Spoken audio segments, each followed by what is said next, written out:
Hey, what's up, everybody? So, one of the things that I'm learning through this power mechanics cycle is not allowing the times of the workouts or the reps or the weights, really the performance indicators, dictate why we train or why we work out.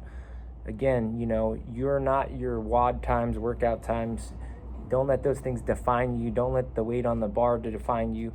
And we kind of lose focus after we start doing more fitness, doing more CrossFit, doing more weightlifting. The goal is to improve, really, right? And most people go into the gym for whatever reasons, but they're trying to improve.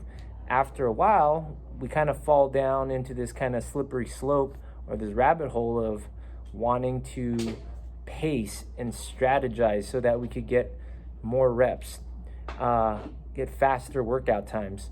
And then we kind of lose the whole purpose of training in the first place. No one goes into the gym going, wow, I want a faster, Fran time, or I want a faster Murph time. The idea is when you're doing these exercises within Murph, let's say, like push-up, pull-ups, running, squats, we should want to improve on each one of those techniques, right? So what I was doing yesterday, the class workout was 10 rounds for time, 6 burpees, and 6 dumbbell snatches. So I realized the way I used to do it, which I'm going to show a video of, is just to get the work done. My dumbbell snatches, man, if I look back on it, I'm just doing the minimum work requirement of getting the dumbbell down all the way overhead so that I could keep moving. There's little to no power from that movement. There's no knee extension, hip extension really, but it's just enough to kind of bend down, straighten out to get the dumbbell moving. That's why I switched to a better option. If I'm trying to produce more power through the knees and hips and my full body, then I was using the slam ball instead. And you'll see the difference too, and I'll go over it. And same thing with the burpees. That's a perfect indicator that as you get better into high intense training, we kind of lose the idea of the high intensity part, and then we just try to survive the workout or to pace it to get a better score. Again, we're trying to keep the intensity high. That was our original intent, the original program of why CrossFit works. And now everything's about pacing, because no one wants to go all out, because then they can't get as many rounds or their workout times are slower. So if you do a burpee, you'll probably you can relate. You kind of snake down, so that's real slow. You snake back up, so there's really no violent push up or push. Then you guys will hop forward like myself and then kind of calf raise up. There's really no jump. That type of burpee is sustainable for long term, but I'm not getting anything out of it. So that really kind of reminded me after yesterday's workout that the intent is to improve, to get the most out of my exercises. And now that, I've kind of got stuck in a rut, worrying about the wrong things, which is workout times, reps, and weights, then it kind of kills all the benefits of the movements itself. So going back to training each movement with the right intention, I could care less about the time or the reps currently. I'm just going back to kind of re-establish a good training mindset, like more a healthy workout mindset. I do believe that before you guys start, if you're joining the journey just to go all out, then you guys are going to go bat out of hell on burpees or be more explosive with every movement. What I'm realizing how important it is to have that prerequisite of understanding your mechanics first.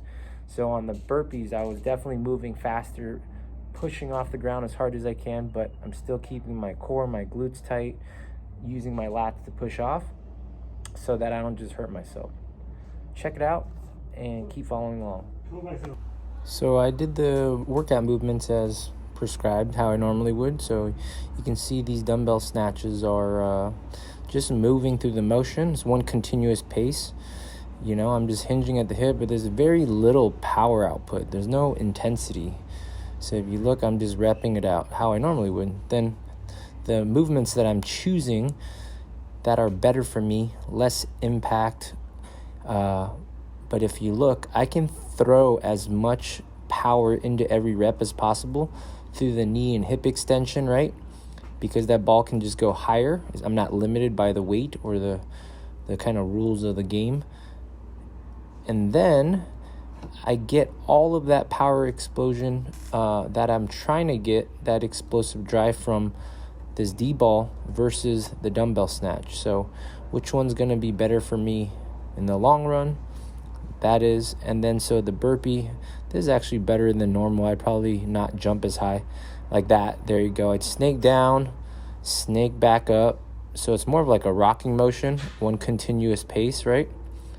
There's no real explosive push-up or explosive jump or hop back.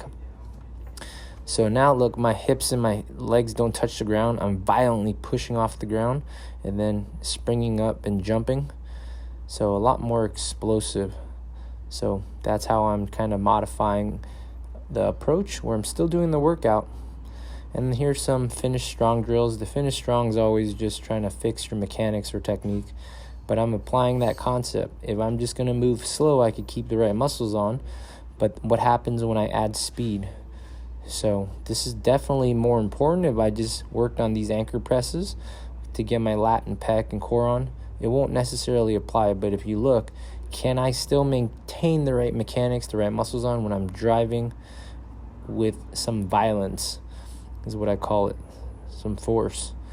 Even these bicep curls, instead of just doing continuous curls for the sake of just getting bigger biceps, look at the amount of power I'm generating. But then while I'm going, remember, keep the mechanics approach. So I'm flexing my lat, that's why my shoulders are staying down, flexing my lat down and then sequencing that to a violent curl. So again, I'm not just doing curls to make